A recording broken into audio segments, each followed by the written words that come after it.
Innal hamdalillah, sesungguhnya segala pujian sanjungan hanyalah milik Allah. Nahmaduhu wa nasta'inuhu wa nastaghfiruh. Mari kita senantiasa memuji Allah, memohon pertolongannya dan mengharapkan ampunannya. Wa na'udzu billahi min syururi anfusina wa min sayyiati a'malina. Kita berlindung kepada Allah dari segala macam keburukan-keburukan yang ada dalam diri kita dan kejahatan-kejahatan pada tingkah laku kita. May yahdihillahu fala mudilla lahu wa may yudlil fala hadiya lahu. Barang siapa yang diberikan hidayah oleh Allah, maka tidak ada seorang pun yang bisa menyesatkannya. Sebaliknya, orang-orang yang tersesat dari jalan Allah, maka tidak ada seorang pun yang bisa memberikan hidayah kepadanya. Asyhadu an la ilaha illallah wahdahu la syarika lah wa asyhadu anna Muhammadan 'abduhu wa rasuluhu la nabiyya ba'dah. Saya bersaksi dan tentunya kita semua di sini bersaksi bahwa tidak ada Tuhan yang berhak disembah melainkan Allah, dan Nabi Muhammad itu adalah benar utusan Allah. Allahumma salli wa sallim ala sayyidina Muhammad wa ala alihi wa sahbihi wa man wala. Ya Allah, sampaikanlah salawat kami, salam rindu kami kepada Nabi Muhammad sallallahu alaihi wasallam, kepada keluarganya, sahabat-sahabatnya dan seluruh orang-orang yang mengikutinya. Amma ba'd. Fa ya ibadallah, usikum wa iyaya bi taqwallahi wa ta'atihi faqad fazal muttaqun. Wahai sekalian hamba-hamba Allah, marilah kita senantiasa terus berusaha dan berupaya untuk meningkatkan ketakwaan kepada Allah Subhanahu wa taala. Kama qala Allah taala, ya ayyuhalladzina amanu taqullaha haqqa tuqatih wa la tamutunna illa wa antum muslimun. Wahai sekalian orang-orang yang mengaku dirinya beriman kepada Allah, bertakwalah kalian kepada Allah dengan sebenar-benar takwa, dan jangan sampai kalian mati kecuali dalam keadaan muslim. Ma'asyiral muslimin yang rahimakumullah.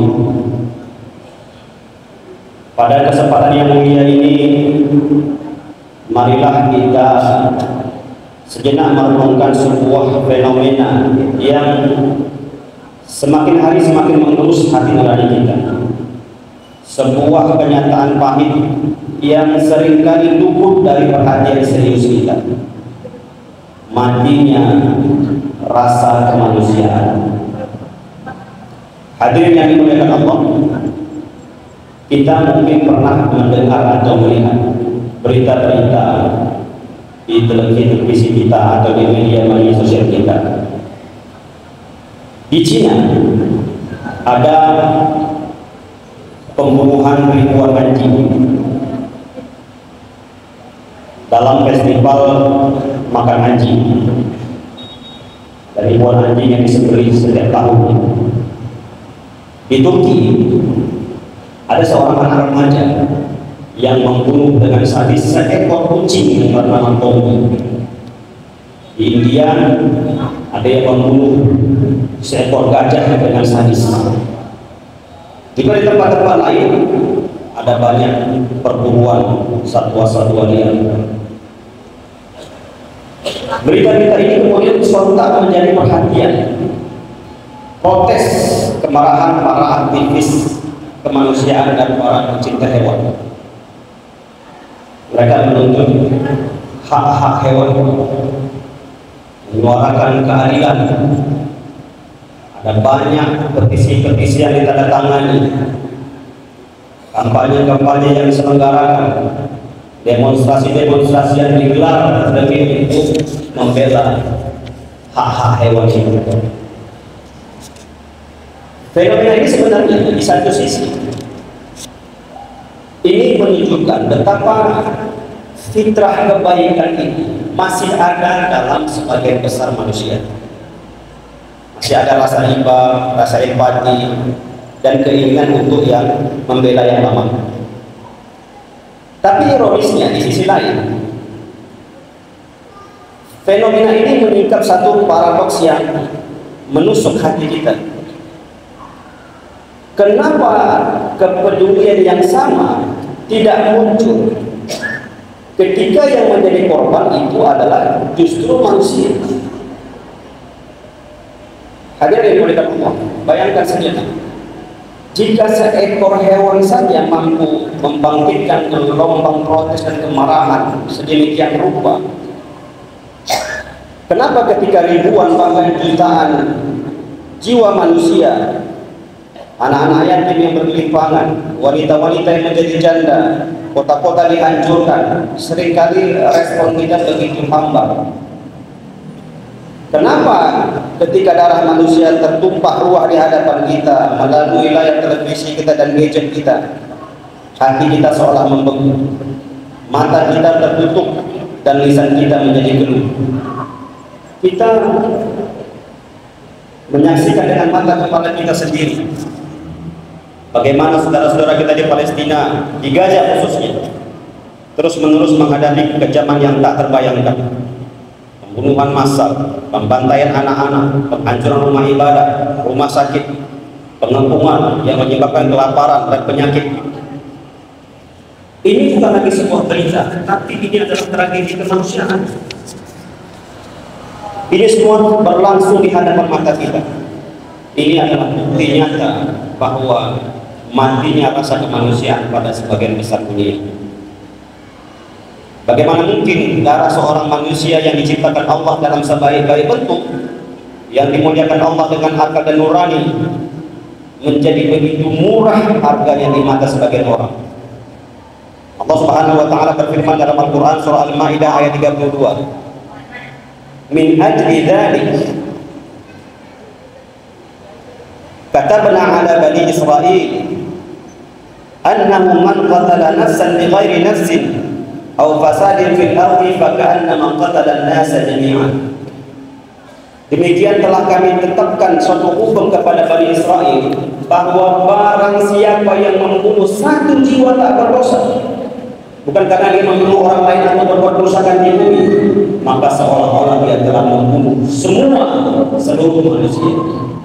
Wa man ahyaha faka'annama ahya an-nasa jami'an. Sebaliknya, barang siapa yang memelihara kehidupan satu manusia, maka seolah-olah dia telah memelihara seluruh kehidupan manusia. Ayat ini dengan tegas menyatakan betapa agungnya nilai nyawa seorang manusia di hadapan Allah. Membunuh nyawa tanpa hak sama dengan membunuh seluruh umat manusia. Sebaliknya, menyelamatkan satu nyawa sama dengan menyelamatkan seluruh manusia. Lantas bagaimana dengan pembunuhan ribuan nyawa? Bagaimana dengan pembantaian yang terus-menerus terjadi di hadapan kita? Bukankah itu adalah kejahatan yang melampaui batas, yang menunjukkan hilangnya rasa kemanusiaan kita secara total? Masyaallah muslimin rahimahullah. Hilangnya rasa kemanusiaan ini bukan hanya sekedar absennya empati, melainkan sebuah penyakit yang membawa dampak kehancuran yang dahsyat.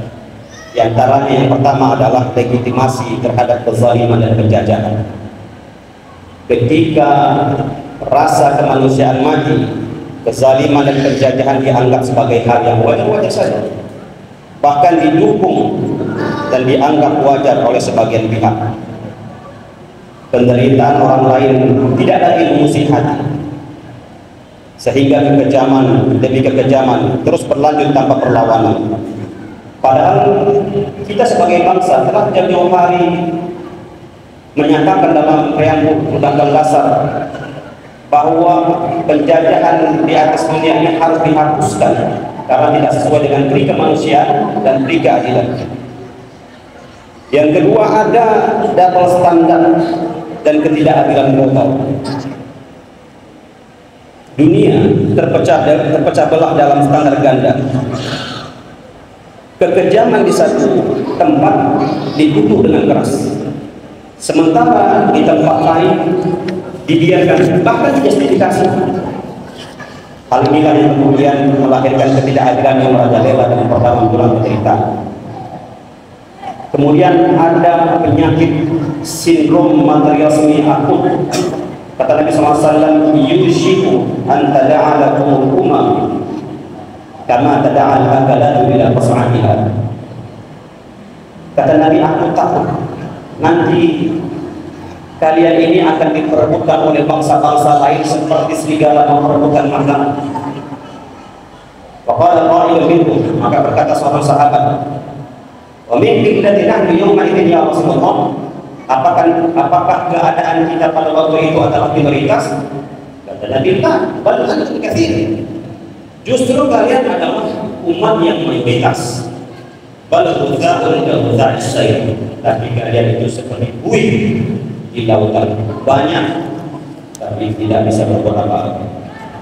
Wa la yaj'alna Allaha fi qulubi 'aduwwikum al-mahabbah minkum, dan Allah akan mencabut rasa takut musuh kalian terhadap kalian. Wa la yaj'alna Allaha fi qulubikum al-wahd, dan Allah akan menancapkan di hati kalian itu ada penyakit bernama wahd. Wa qala madhuhan, sahabat bertanya, apa itu wahd ya Rasulullah? Hubbud dunya wa qaradiyatul maut, cinta dunia dan takut akan mati.